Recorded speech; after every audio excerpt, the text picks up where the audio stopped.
बिना तू कहिले देहिया के साइज हमार लागल बा फैले।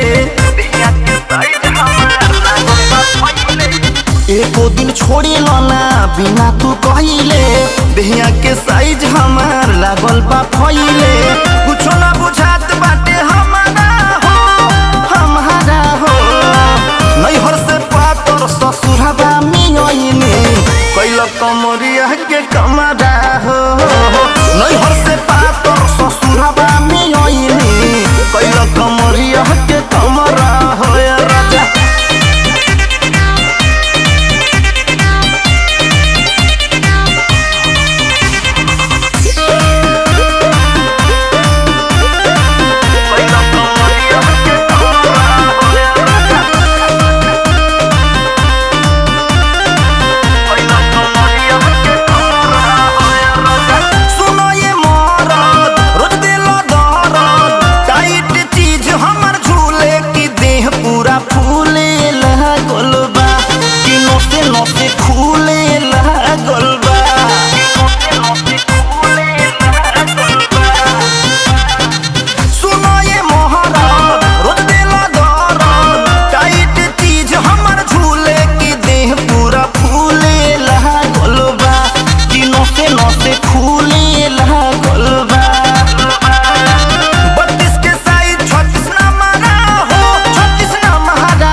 कमरिया के कमरा हो नैहर से पातर ससुरबा में आईनी कैल कमरिया के कमरा हो।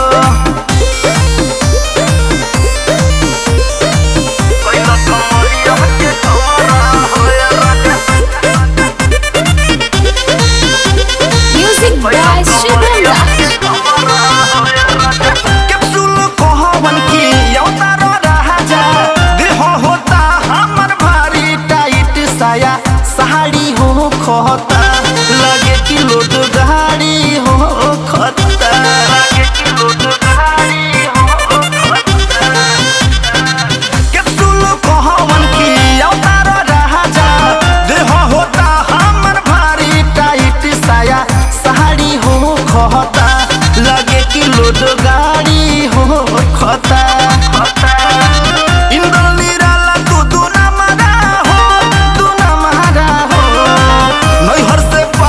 ससुरबा मियनी कैल कमरिया के कमरा हो नैहर से पातर ससुरबा मियनी कैल कमरिया के कमरा हो राजा। एको दिन छोड़ी ना बिना तू कहिले देहिया के साइज हमार लागल बा फैले।